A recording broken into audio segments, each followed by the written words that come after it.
Kwa majina naitwa Michael Haule, ni katibu wa Chadema wa mkoa wa Tanga, mjumbe wa baraza kuu, mkutano mkuu, mjumbe wa baraza la uongozi wa kanda na mjumbe wa baraza la uongozi wa Chadema mkoa wa Tanga. Leo nimewaita mahususi, kuna mambo muhimu ambayo natamani niwaeleze na Watanzania wote kwa ujumla wajue. Kwanza, ninajiuzulu nafasi yangu ya katibu wa Chadema mkoa wa Tanga na kujiondoa ndani ya Chadema. Moja, kwa sababu ukiwa kiongozi ni lazima uwe na dira na uelekeo wa kuona unatakiwa kwenda wapi na unakoenda utafikaje. Hivi ninavyozungumza, viongozi wetu wa Chadema ngazi ya kitaifa wamekosa uadilifu.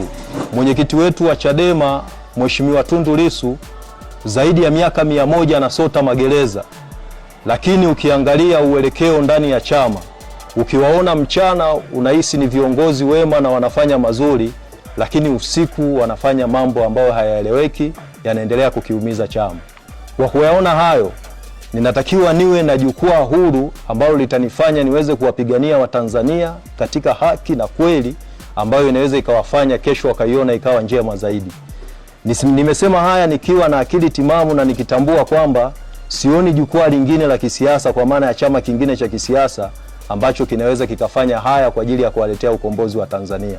Kwa hiyo nimeona nijiondoe, niwe huru kwa ajili ya kuwapigania Watanzania ambao kimsingi wanaitamani kesho yao iliyo njema zaidi, na watu ambao wanauelewa mzuri kwa ajili ya kuwapigania, kuliko kuwa na kundi ambalo ukiwatizama unaona kweli kama wanafanya vizuri, lakini kwenye uhalisia wanaendelea kuwaumiza Watanzania na hawana jingine jipi ambao wanalifanya zaidi ya kuendelea kutumika kama vibaraka wa Chama cha Mapinduzi. Kwenye maliziano. Maliziano yanayozungumzwa na viongozi wetu, ukiwatizama kwa nje wanasema hawataki maliziano, lakini ukija kwenye uhalisia viongozi wetu wameshaanza kufanya maliziano muda mrefu. Sasa Watanzania nje wanaona kama hakuna hicho kitu kinachoweza kuendelea, lakini ili nchi iweze kusetwa vizuri ni lazima watu wakae mezani.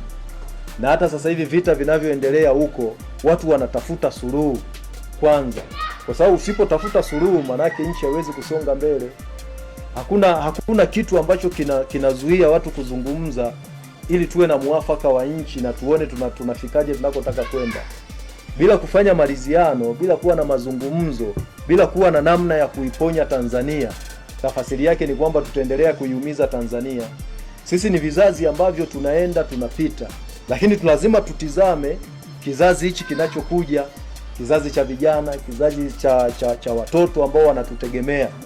Kama tutashindwa kuwatengenezea njia iliyo bora, maana yake tutaendelea kuiharibu Tanzania kwa mikono yetu wenyewe. Kwa hiyo tuna kila sababu ya kukaa na kuona kwamba nchi hapa ilipofikia na haya yanayoendelea ni nini ambacho kimefanya tumefikia hapa, na hapa tulipofikia tunatokaje hapa kuelekea huko ambao tunatamani sote tunaweza tukafika. Bila kufanya hivyo tutakuwa tunafanya mark time, Chadema watakuwa wanapiga kelele, mwisho wa siku utashtukia mwaka 2030 huu hapa, lakini hakuna mpango wowote na hakuna chochote kinachoendelea. Chama chochote cha kisiasa kimesajiliwa, lakini kinatakiwa kifanye kazi zake. Sasa mambo mengine hayo mengine yanayozungumzwa ni kwamba watu wanatakiwa wakae mezani na wanatakiwa wazungumze. Wakati ule wa Freeman Mbowe ninyi ni mashahidi, mlikuwa mnaona viongozi wetu ambao ndio sasa hivi ndio viongozi wa chama, mfano makamu mwenyekiti wa chama alikuwa kwenye ile kamati ya maliziano.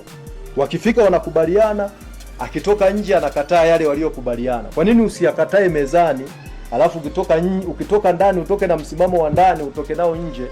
Unatoka na msimamo unaingia na msimamo wa ndani ambao ni tofauti, ukitoka nje unatoka na msimamo wako mwenyewe.